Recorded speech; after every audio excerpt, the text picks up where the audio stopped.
how do you help a struggling employee without making it worse?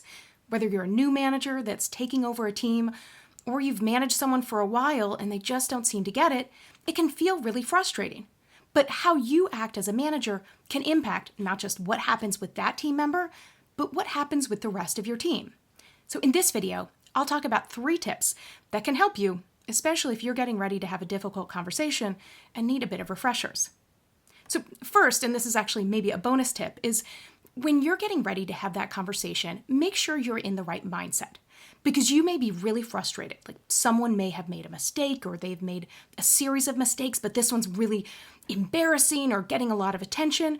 And so just being mindful, if you have that conversation when you're coming in hot, it's generally not going to have the intended effect. Because if you have it and bring in all of that emotion, it can be really hard for anyone to hear anything.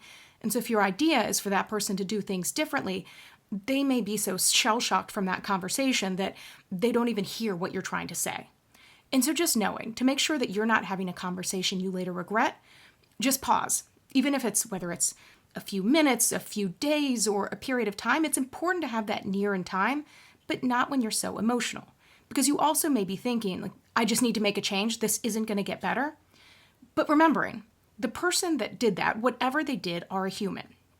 And your job as a leader is sometimes to lead those people that you don't understand why they would have done what they did.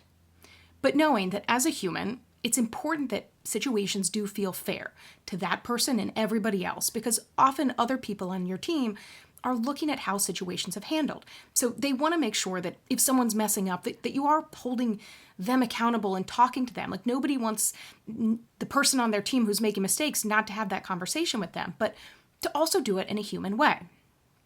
And so my first tip is to ask questions. Because when you're going into that, often you may be thinking, okay, this is what they did wrong. I'm going to tell them what they need to do moving forward. I'm going to say it multiple times if they need to hear it, but it is what it is. But so thinking about what questions you can ask. So for example, if someone's made typos and they've made typos all over the place and you're like, God, this is so embarrassing. Do they know who's reading this? But thinking, what is their process overall? Because sometimes typos happen, like you're typing something and they're really rushed and they're not taking an opportunity to step away from the screen or print it out if they have a printer or other things that can help them really pause. And so just stopping and asking those questions, and sometimes you may have trouble thinking, what question should I ask? And so one thing is to think about, okay, what would I want to have happen if this were me? What are questions that I may want someone to ask me? That can be helpful to reframe it that way. I often give tips about ChatGPT. And so, again, not using anyone's name or specific confidential information, but asking questions of, or putting in there, asking prompts of, what are questions I should ask when I've seen this issue multiple times?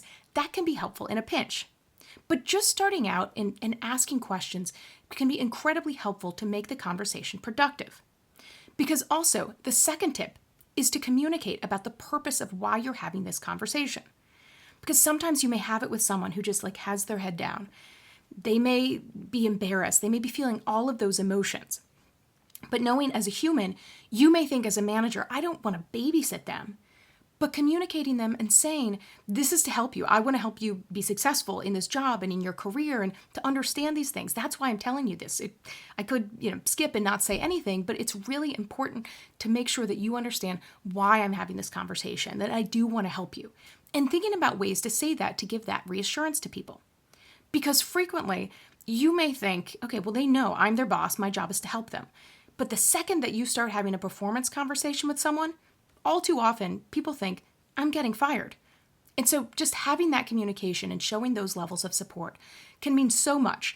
Not just to make them feel good, which is important, again, as a human, to at least make them feel human, but also to make sure you're having the intended effect and saying, I want to help you so you can continue to work and grow here. And saying that in ways that really are genuine.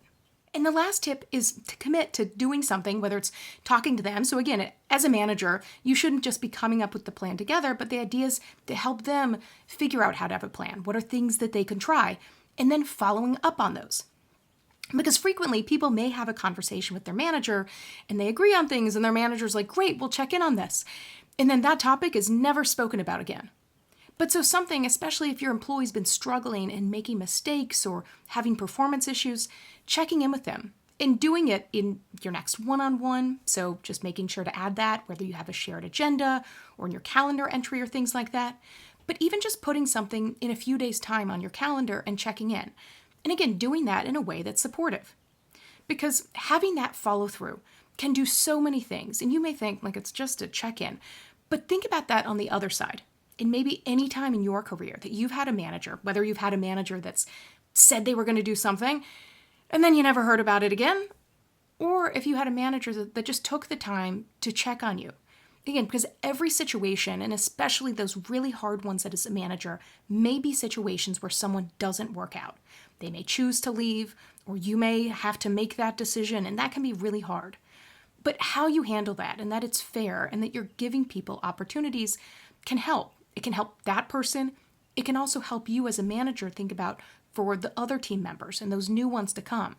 What are ways to onboard and to make sure people are trained, and whether you're interviewing candidates, what are the things that make someone successful or not? And so just at the end, committing, okay, whether it's the typos, okay, as you're working on something, step away from it for 5 minutes, 10 minutes. Like it's not always a rush to be the first to reply. Oftentimes you can take a step away and look at it with fresh eyes, or printing it out and then checking and saying, has that been helpful? Because when you do that, it does establish a lot of things like trust. And again, for that employee and the rest of your team. But so now, you are going to have situations where you're working with people that are struggling. And sometimes you'll be amazed at how things can turn around because there was just a disconnect and your coaching and guidance to really get that through. Some of those will likely be the things that you remember at the end of your career as a manager. But at the base level, especially when someone's really struggling on a professional level, and whether personally or that can really make them feel certain ways personally, how you handle it as a leader matters greatly. And that's some of the things that you can control, even when people are doing things that feel like they're out of your control.